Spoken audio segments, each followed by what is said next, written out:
صينية سمك ماكريل مشوية بالزيت والليمون من أحلى الوصفات اللي ممكن تعملوها بالسمك الماكريل. هتجيبوا السمك الماكريل الأصلي اللي هو الهولندي، هنشيل منه الراس وهنفتحه ونطلع الأحشاء اللي جواه.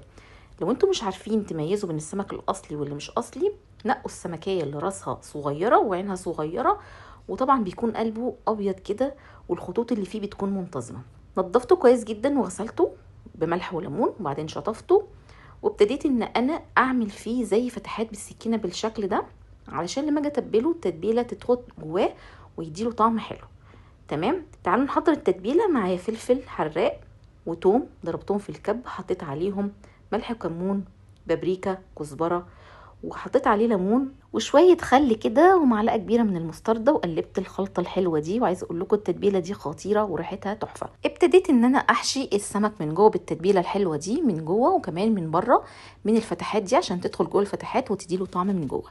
هعمل كل السمك بالشكل ده، وابتدي ان انا اجيب صينيه مدهونه زيت وارص السمك عليها جنب بعضه بالشكل ده، وهدهنه كمان من على الوش بالزيت. لو انتوا حابين تعملوا فرشه خضار تحت السمك مفيش مشكله خالص، بس انا حبيته من غير فرشه.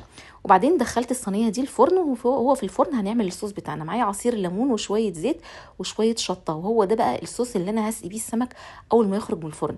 خد حوالي نص ساعه اول رف بعض ارضيه الفرن اعلى حراره. عايزه اقول لكم اول ما بيطلع بقى بسقيه بالصوص الخطير ده، وبتوديها في حته تانية خالص. جربوها هتعجبكم جدا. السمك مستوي في منتهى الجمال. بنفتح بقى السمك كده وبنشيل سلسله الظهر، وبعدين بنحط الصوص. عايزه اقول لكم في حته تانية خالص، هيعجبكم جدا لو جربتوه بنفس الشكل ده. وده فيديو النهارده، اتمنى يكون عجبكم واشوفكم فيديو جديد.